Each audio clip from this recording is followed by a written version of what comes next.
E aí, galera, tudo bem? Conforme combinado, eu sou o Carlos Luzardo e a gente vai falar hoje aqui sobre o filme Cidade de Deus. E eu quero colocar duas condições importantes para essa nova temática dos nossos vídeos daqui. Primeiro, eu vou falar do filme e não do livro. Se alguém já pegou o Cidade de Deus na mão, é um tijolo que tem 10 vezes mais conteúdo do que o livro propõe. Ainda assim, o livro é muito representativo, ou o filme é muito representativo do livro, então o livro substitui o filme substitui o livro. Não, é claro que não. O livro jamais vai ser substituído pelo filme, é uma experiência única e, sobretudo, é uma experiência de linguagem. São duas situações de linguagens completamente diferentes. O filme tem a sua linguagem ótima, topzíssima, mas o livro tem outra linguagem. Então, são experiências que não se substituem. Mas você pode conhecer um pouco da temática do enredo no filme. Esse é o primeiro ponto. O segundo ponto é que eu vou comentar 6 cenas diferentes. Todas elas estão recortadas no link aqui que acompanha no vídeo do YouTube, aqui do YouTube, o que eu quero te dizer. Então, o ideal é que tu veja primeiro as cenas. Eu vou comentar as cenas e eu vou chamá-las de cena 1, 2, 3, 4, 5, 6. Então, tu vê a cena primeiro e aí depois tu vê o meu comentário. Ou se tu quiser ver a cena e abre no outro dispositivo o comentário. Mas é importante, só faz sentido que tu tenha visto a cena antes. Vai fazer mais sentido, correto? Sobretudo porque cada uma dessas 6 cenas vai gerar um repertório diferente e bastante interessante para os temas do Enem e talvez até para os temas da URGS também, correto? Então eu vou à cena 1. Vou dar um título para cada uma dessas cenas. E essa primeira cena que tu vai ver agora, que tu já viu, né? Voltou para cá agora. A cena 1 é a cena da favela distante. Eu vou deixar uma foto aqui representativa dessas cenas também. Tu tá vendo na minha imagem esse rapaz, aquela cena do futebol, né? O cara tá jogando bola.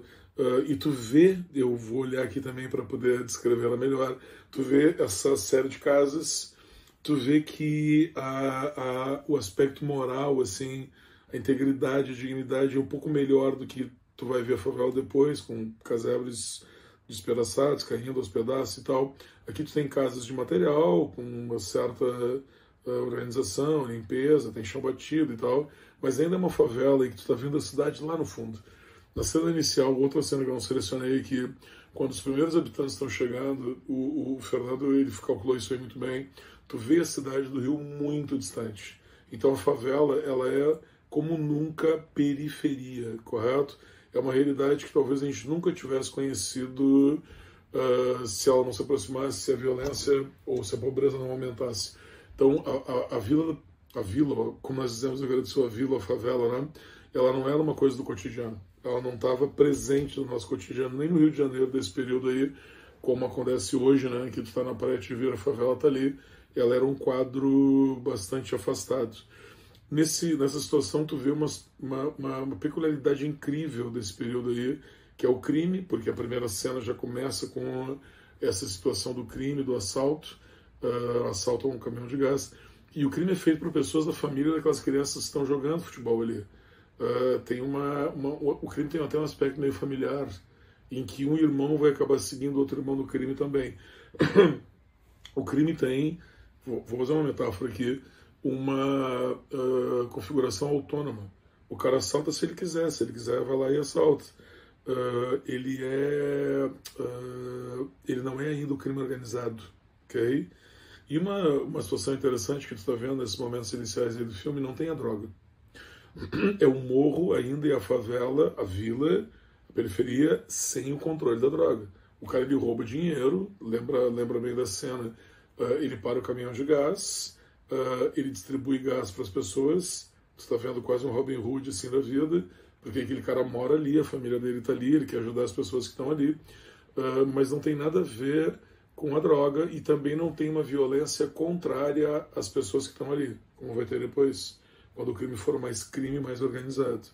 E uma coisa interessante também nessa cena que tu enxerga na cena do caminhão, pô, eu vou te dizer, esse filme é muito bom, cara. Quando está rolando o assalto, quando o cara do caminhão está ali completamente desprotegido, a polícia vem depois, quando os assaltantes param o caminhão, atrás do assaltante tu vê o que daí? A propaganda do governo que fez aquela habitação ali, Vila Cidade de Deus, governo do estado do Rio de Janeiro, Carlos Lacerda, o mesmo Carlos Lacerda lá nos anos 60 da ditadura, que é governador do Rio naquele momento ali. Existe uma presença do Estado, mas a presença é mais política do que propriamente efetiva. Isso é bem legal de lembrar. O Estado marca a sua presença ali na Cidade de Deus como uma realização. A gente vai te dar essas casinhas aqui, mas é só isso que a gente vai te dar. A gente não vai te dar mais nada. Como no decorrer das outras cenas,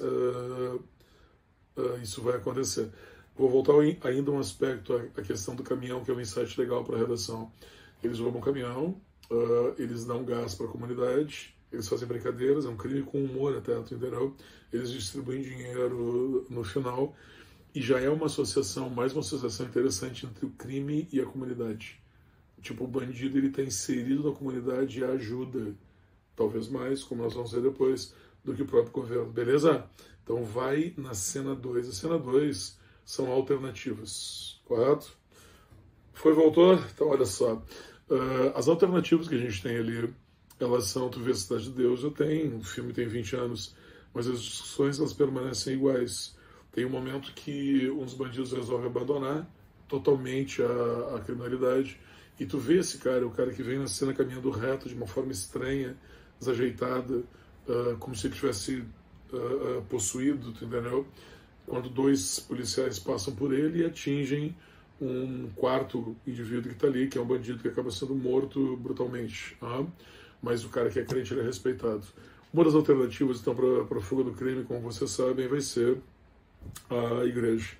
Na discussão que, nessa mesma cena, o pai tem com um dos notórios bandidos da Cidade de Deus, que esbofeteia o filho na frente do irmão, ele diz, depois do irmão, que a solução pro guri que é o busca-pé, é estudar. Ele diz, tu é inteligente, eu sou burro, não adianta, mas ele dá um caminho. E eu acho bem interessante essa cena para que nós pensemos, né? O cara está no crime, mas o crime não é bom, ele sabe que não é bom. Ele sabe que pode ser atingido, morto brutalmente a qualquer momento, além de matar as outras pessoas. A família também dele não é favorável. Ele dá o indicativo de sair do crime, então nunca digam isso na relação, pelo amor de Deus. O crime não é vida fácil, correto? Não é legal para ninguém. Mesmo para aqueles que serão bem-sucedidos no crime, segue não sendo legal, correto? Essa é uma cena pequena, menor do filme, mas é bem interessante, da família repudiar o filho marginal e o filho marginal indicar para o irmão, vai estudar, correto? Vamos na cena 3, que aí a gente vai ter o resultado daquele que não estudou daí e não se recuperou. Voltou? Muito bem, então agora olha só, na cena 3, a gente tem o Dadinho, essa imagem que você está vendo do Dadinho aí é terrível, né?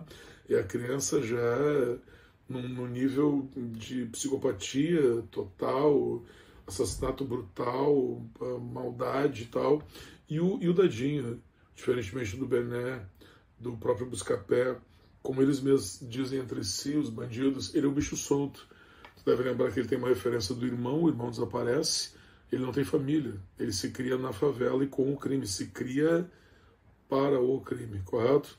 Desde cedo, e ele vai crescendo até o próprio narrador do filme vai nos dizer em determinado momento ser o dono da favela. Ele queria ser o traficante. E aí tu vê, diferentemente das cenas anteriores do crime, os bandidos andando em grupos, facções se formando, facções rivais, o armamento cada vez mais pesado.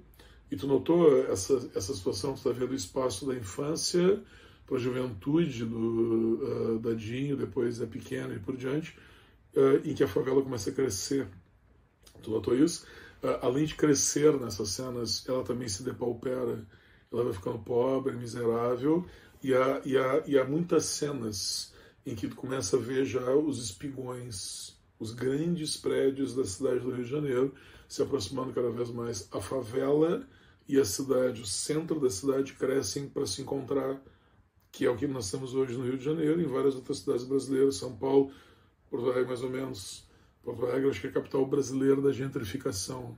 A gente afastou muitos pobres aqui, mas no Rio isso não foi possível. Os pobres se encontraram com a classe média alta. Então o Dadinho é esse cara, o Zé Pequeno é esse cara, o cara que não teve acolhimento, nenhum tipo de acolhimento, a não ser pelo próprio crime, e acaba virando o chefe da boca. O conjunto de características do Dadinho é isso, é a crueldade extrema. Essa crueldade extrema, ela vai caracterizar o crime em contrapartida ao que nós vimos antes. Não é mais o crime ingênuo, correto? É o crime com maldade e é o crime da droga. Tu vê aqui, tu tá vendo a primeira geração de criminosos nos morros cariocas que detêm o poder do tráfico. O tráfico não estava presente antes. O tráfico vem com essa geração, essa é a afirmação. E aí com o tráfico vem o crime organizado. Ok? Belo histórico. Cara, esse livro é um documento. Eu tinha que botar debaixo do travesseiro e dormir com ele pra gente aprender por osmose. E o filme reproduz bastante isso. Aí tem uma cena interessante. Tô na cena 4 agora, vai lá. Beleza, voltou? Então, olha só, na cena 4 eu tenho uma relação de uma tentativa de assalto frustrada, que o Buscapé, o herói da história, o homem bonzinho, imagina fazendo ônibus contra o Mané Galinha. O Mané Galinha, com o Buscapé também, mas ele vem de vez em quando, o Buscapé. Ele é um personagem crucial da história, crucial. Se tu olhar bem para essa cena, o que vai acontecer? Ele é trabalhador, ele fez até o colegial, ele terminou o ensino médio, lembra? Ensino médio que metade dos adolescentes brasileiros que chega desiste. Ele sabe lutar karatê, ele foi do exército, ele foi atirador de elite e por diante. Então ele é um cara honesto que está tentando uma boa vida. Ele diz que está trabalhando de cobrador até encontrar um emprego melhor. Ele é tão legal que os guris que estão ali tentam assaltá-lo, mas depois ele deixa o guri passar na catraca, só um deles paga passagem. Ele falou, eles desistem do assalto porque o cara é gente boa. O mesmo gente boa que depois, quando tiver a sua namorada agredida pelo traficante e a sua família morta, vai virar também bandido. Então, tu vê que a gente tem uma situação incrível, que vai gerar muitas consequências da narrativa, que é a agressão ao cidadão inocente, o cidadão que não tinha nada a ver com isso, que repudiava isso completamente, mas que acaba pela sensação de impunidade. Isso, existe uma cobrança várias vezes entre os bandidos com o Mané Galinha. Tu não vai fazer nada, estupraram tua mulher, mataram tua família. Isso vai ficar assim, porque tu vê, progressivamente a polícia para de aparecer no morro, né? Ela não vai mais aparecer, como nós vimos as cenas iniciais, no meio da rua da favela. Ela vem até meio que a porta, a entrada da favela, a parte plana da favela, mas ela não sobe mais o morro. Então a ideia de que de alguma forma o Zé Pequeno seria preso pelos seus crimes é ingênua, tu entendeu? Então a sensação de impunidade, o desejo de vingança enorme façam com que o Mané Galinha vire bandido, ok? Eu acho que isso tem uma associação muito interessante, nos mostra muito a relação com o cara de classe média, o pai comum, por exemplo, que assim, se eu pudesse, mataria alguém para diminuir o crime, entendeu? É um espelho do cara que não é bandido, mas que, por pouco, ele não seria, se fosse necessário, vingar um crime. Acho um baita personagem, um dos personagens mais interessantes da história e muito bem interpretado pelo Seu Jorge, ok? Isso vai gerar uma consequência interessante também na narrativa, que é a total ausência do Estado, que eu mencionei antes, a polícia não vai ali, ok? E a cooptação do crime, né? Tipo, o crime vai te cooptar de alguma forma, seja pela tua situação de pobreza e miséria, seja por um ganho pessoal que tu imagina ter, seja por uma situação de vingança. Tá? Uma das cenas mais fortes é a última que eu vou comentar agora, a cena 5 do fratricídio. Vai lá para descobrir o que é fratricídio. Muito bem, entendeu? Então, olha só, o que é o fratricídio? É quando irmãos se matam, tá? E é o que o Zé Pequeno impõe ao Bené. Tá? Tu nota que nessa cena do baile, nos antecedentes assim, dos bailes funks, das grandes manifestações culturais da periferia do Rio de Janeiro, tá? Que aparecem em todos os filmes que vieram depois, na Cidade de Deus, por exemplo, tu vê que o Zé Pequeno, ele impõe o seu controle pelo terror. O narrador diz isso, né? Ele nunca dançou na vida e tal, e ele está ali numa situação em que ele não sabe o que fazer, ele não sabe se divertir, ele não sabe ser gente, na realidade. E ele percebe essas situações quando ele aborda a mulher do Mané Galinha, correto? Quando ele vê o Bené bem com a mulher dele, que ele xinga grosseiramente. Tá? Então, ele vai para o esculacho com o Zé Pequeno, correto? Que é a situação pela qual ele tem prazer, que é o que ele sabe fazer, que é controlar as pessoas pela violência. Ele tem isso é uma coisa bem interessante que permanece no crime, né, no tráfico. Ele não tem uma solução, uma inserção na realidade social viável. Ele vai ser sempre bandido. A condição, diferentemente do Bené, que sai do tráfico, correto, que abandona o tráfico, ele não tem o que fazer. Ele está preso de uma forma, como nós comentamos uma vez na relação do sistema presidial, né? Muito jovem, sem escolaridade no crime, tu só tem essa alternativa. E o Zé Pequeno tem essa característica. E numa briga totalmente passional, ele acaba matando a pessoa que tinha alternativa, correto? Talvez propositalmente ou não, eu acho até que não. É dramática a cena, para que seja dramática, deve ter sido acidental. E ele tira as expectativas de uma pessoa que as tinha, porque ele não tem nenhuma. Ok?